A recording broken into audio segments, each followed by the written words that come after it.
মাত্র কয়েকদিনের ব্যবধানে ইরানের একটি সামরিক ঘাঁটিতে রাশিয়ার কয়েকটি বড় কার্গো বিমান অবতরণ করেছে বলে মধ্যপ্রাচ্যের গণমাধ্যমগুলোতে সবথেকে বেশি আলোচনা হচ্ছে। তবে এর থেকেও বেশি আলোচনা শুরু হয় আরেকটি বিষয়কে ঘিরে। কারণ কিছু ছবি ও ভিডিওতে দেখা যায় ইরানের আকাশে একটি অত্যাধুনিক বড় আকারের বিমান উড়তে দেখা গেছে। শুধু একটি বিমানই নয়, সেই বিমানের সঙ্গে আরও কয়েকটি ফাইটার জেটও উড়তে দেখা যায়। আর এই ঘটনাটির পর থেকে মধ্যপ্রাচ্যের বিভিন্ন মহলে নতুন করে আলোচনা শুরু হয়েছে। তবে এই বিমানটি নিয়ে এত আলোচনা হওয়ার প্রধান কারণ হলো এটি দেখতে অনেকটাই রাশিয়ার বিখ্যাত Tu-160 বোমারু বিমানের মতো। এটি মূলত একটি বিশেষ ধরনের বোমারু বিমান। এই বিমানকে অনেকেই হোয়াইট সোয়ান বা সাদা রাজাহাঁস নামে ডাকেন।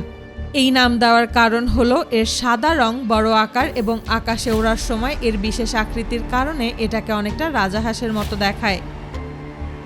রাশিয়ার প্রেসিডেন্ট ভ্লাদিমির পুতিন সবসময় চুপচাপ থাকতে বেশি পছন্দ করেন।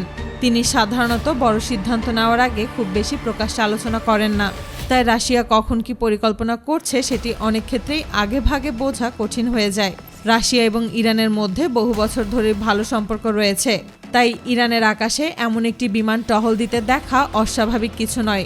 আর এই ব্যাপারটা নিয়ে এখন পুরো ইসরায়েল জুড়ে সবথেকে বেশি আলোচনা চলছে। কারণ হলো এই বিমানের ক্ষমতা। Tu-160 হচ্ছে বিশ্বের সবচেয়ে বড় ও সবথেকে দ্রুতগতির সুপারসনিক বোমারু বিমানগুলোর একটি। সোভিয়েত ইউনিয়নের সময় এই বিমান তৈরি করা হয় এবং পরে রাশিয়া এটিকে আরও আধুনিক প্রযুক্তি দিয়ে উন্নত করেছে। এই বিমানের আকারও সত্যিই বিশাল। এর দৈর্ঘ্য প্রায় 54 মিটার বা প্রায় 177 ফুটের কাছাকাছি। অর্থাৎ একটি বড় যাত্রীবাহী বিমানের থেকেও এটি অনেক বড়। খালি অবস্থায় এই বিমানের ওজন প্রায় 110 টনের কাছাকাছি।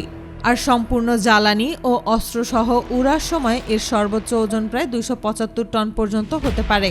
আরেকটি অবাক করা ব্যাপার হলো এই বিমান প্রচুর পরিমাণে অস্ত্র বহন করতে পারে। বিভিন্ন তথ্য অনুযায়ী এটি প্রায় 45 টন পর্যন্ত বিভিন্ন ধরনের অস্ত্র ও মিসাইল বহন করতে পারে। এই বিমানের গতিও অত্যন্ত বেশি। এর সর্বোচ্চ গতি ঘন্টায় প্রায় 2200 কিলোমিটারের কাছাকাছি পৌঁছাতে পারে। সাধারণ বোমারু বিমানের তুলনায় এর গতি অনেক বেশি। এর সাথে 4টি শক্তিশালী টার্বোফ্যান ইঞ্জিন রয়েছে। এর ফলে এটি বোমারু বিমান হওয়া সত্ত্বেও এর গতি একটা যুদ্ধ বিমানের থেকেও বেশি। এই বিমান একবার জ্বালানি ভরে প্রায় 12 থেকে 13,000 কিলোমিটার পর্যন্ত উড়তে পারে। সহজভাবে বললে পৃথিবীর এক প্রান্ত থেকে অন্য প্রান্তে পৌঁছে যেতে পারে। আবার প্রয়োজনে আকাশে উড়ন্ত অবস্থায় অন্য ট্যাঙ্কার বিমান থেকে জ্বালানি নিতে পারে। Tu-160 পুরোপুরি স্টেলথ বিমান নয়, তবে এর নকশায় এমন কিছু প্রযুক্তি ব্যবহার করা হয়েছে যার কারণে কিছু পরিস্থিতিতে এটিকে শনাক্ত করা কঠিন হয়ে যায়। কারণ এই বিমান তার শরীরের মধ্যেই সকল ধরনের মিসাইল ও বোমা লুকিয়ে রাখে। পাশাপাশি এই বিমান মাটি থেকে কয়েক কিলোমিটার উচ্চতায় উঠতে পারে। তাই সাধারণ মাটিতে থাকা রাডার দিয়ে এটিকে ট্র্যাক করা কঠিন হয়ে যায়। বিভিন্ন প্রতিবেদনে বলা হয়েছে এই বিমান রাশিয়ার তৈরি নিজস্ব স্যাটেলাইট সিগন্যাল ব্যবহার করে চলে। তাই এর কমিউনিকেশন তথ্য ডিকোড করা এক কথায় অসম্ভব। আরেকটি অবাক করা ব্যাপার হলো এই বোমারু বিমানের আক্রমণ কৌশল। সাধারণ বোমারু বিমানের মতো এটিকে শত্রুর আকাশে ঢুকতে হয় না, কারণ এটি দীর্ঘপাল্লার ক্রুজ মিসাইল বহন করতে পারে। এরপর মিসাইল নিজস্ব স্যাটেলাইট নেভিগেশন প্রযুক্তি ব্যবহার করে নির্ধারিত লক্ষ্যবস্তুর দিকে পৌঁছে যেতে পারে। তাই যদি সত্যি ইরানের আকাশে এই ধরনের বিমান উড়তে থাকে তাহলে ইরানের আকাশ প্রতিরক্ষা ব্যবস্থা আরও কয়েক গুণ শক্তিশালী হয়ে উঠবে। যদিও ইরান বা রাশিয়া এ ব্যাপারে বিস্তারিত কোনো কিছুই বলেনি।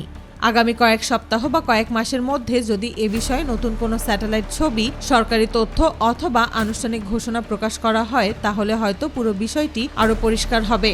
তবে একটি বিষয় পরিষ্কারভাবে বলা যায়, ইরান গত কয়েক বছরে তাদের আকাশ প্রতিরক্ষা ব্যবস্থা, মিসাইল টেকনোলজি এবং সামরিক সক্ষমতাও উন্নত করার জন্য ধারাবাহিকভাবে কাজ করছে। একই সাথে বিভিন্ন দেশের সঙ্গে প্রযুক্তিগত ও কৌশলগত সহযোগিতাও বাড়ানোর চেষ্টা করছে। ফলে ইরান নিজেদেরকে আরও শক্ত অবস্থানে নিয়ে গেছে। বিশ্বের বিভিন্ন দেশ এখন এই অঞ্চলের প্রতিটি বড় সামরিক ঘটনার দিকে খুব কাছ থেকে নজর রাখছে। আর সেই কারণেই ইরানের আকাশে দেখা যাওয়া এই রহস্যময় বড় বিমান নিয়ে এত আলোচনা তৈরি হয়েছে।